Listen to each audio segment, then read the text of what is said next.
Assalamualaikum warahmatullahi wabarakatuh. Di pertemuan ini kita masuk ke bab baru, yaitu tentang meneladani kehidupan dari cerita pendek bagian 1, yaitu mengidentifikasi nilai-nilai kehidupan dalam cerita pendek. Oke, apa aja yang akan nilai-nilai yang akan diidentifikasi di sini? Sebelumnya kita ketahui dulu apa itu cerpen atau cerita pendek. Cerpen adalah salah satu karya sastra yang memusatkan diri pada satu tokoh dalam satu situasi.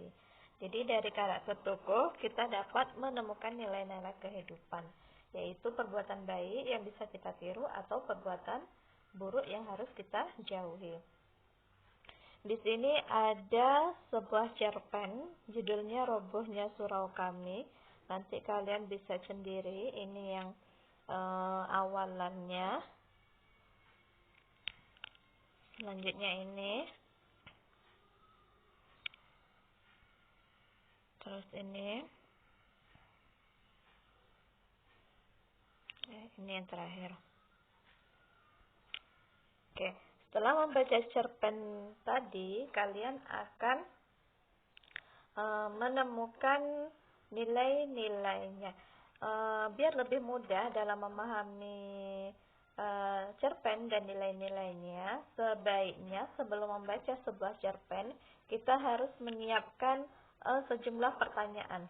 Jadi pertanyaan-pertanyaan itu kita bagi atas 5 macam. Ada pertanyaan literal, pertanyaan interpretatif, pertanyaan integratif, pertanyaan kritis, dan pertanyaan kreatif. Contoh pertanyaan literal itu contohnya itu, di mana dan kapan cerita itu terjadi, siapa saja tokohnya. Jadi itu contoh pertanyaan literal. Contoh pertanyaan interpretatif, bagaimana makna dari pernyataan tokoh B, misalnya seperti itu. Contoh pertanyaan integratif, bercerita tentang apakah cerpen di atas, ya, interogasi. Kemudian pertanyaan kritis, apa kelebihan dan kelemahan cerpen itu berdasarkan aspek kebahasaannya. Contoh pertanyaan kreatif, bagaimana sikapmu apabila posisi sebagai tokoh A dalam cerpen tersebut. Kemudian dalam menemukan nilai-nilai kehidupan dalam cerita pendek, ya, nilai ini adalah sesuatu yang berguna atau penting dan bisa digunakan dalam kehidupan sehari-hari. Contoh di sini ada kutipan cerpen, ya. Contohnya di situ, Pak, pohon pepaya di pekaranganku telah dirobohkan dengan tak semena-mena. Tidaklah sepatutnya hal itu dikulaporkan. Itu benar, tapi jangan melebih-lebihkan. Ingat, yang harus diutamakan ialah kerukunan kampung. Soal kecil yang dibesar-besarkan bisa mengakibatkan kericuhan dalam kampung. Setiap soal mesti diselesaikan dengan sebaik-baiknya. Tidak boleh main seruduk. Masih ingatkah kau pada peristiwa Dullah dan Kidin tempo hari? Hanya karena soal 2 kilo beras, seorang kehilangan nyawa dan yang lain meringkuk di penjara.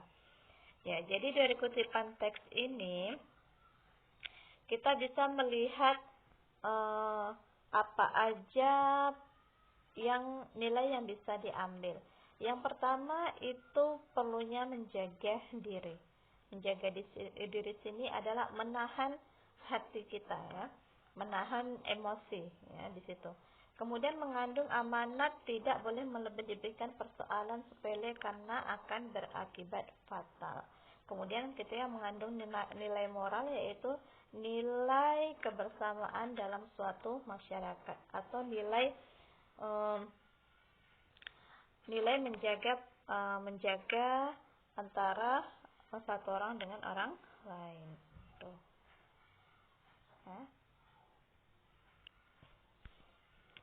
Oke, untuk tugasnya, bacalah kembali cerpen Robohnya Surau Kami, kemudian laporkan hasilnya dalam format berikut, ya. Laporannya di situ judul cerpennya, pengarang, sinopsis, kemudian nilai-nilai apa aja yang bisa diambil dari situ, ya. Nilai, misalkan nilai moralnya apa dan sebagainya. Kemungkinan penerapannya dalam hari-hari itu dalam bentuk perlakuan seperti apa. Oke, sampai di sini pertemuan kita. Selamat belajar. Terima kasih.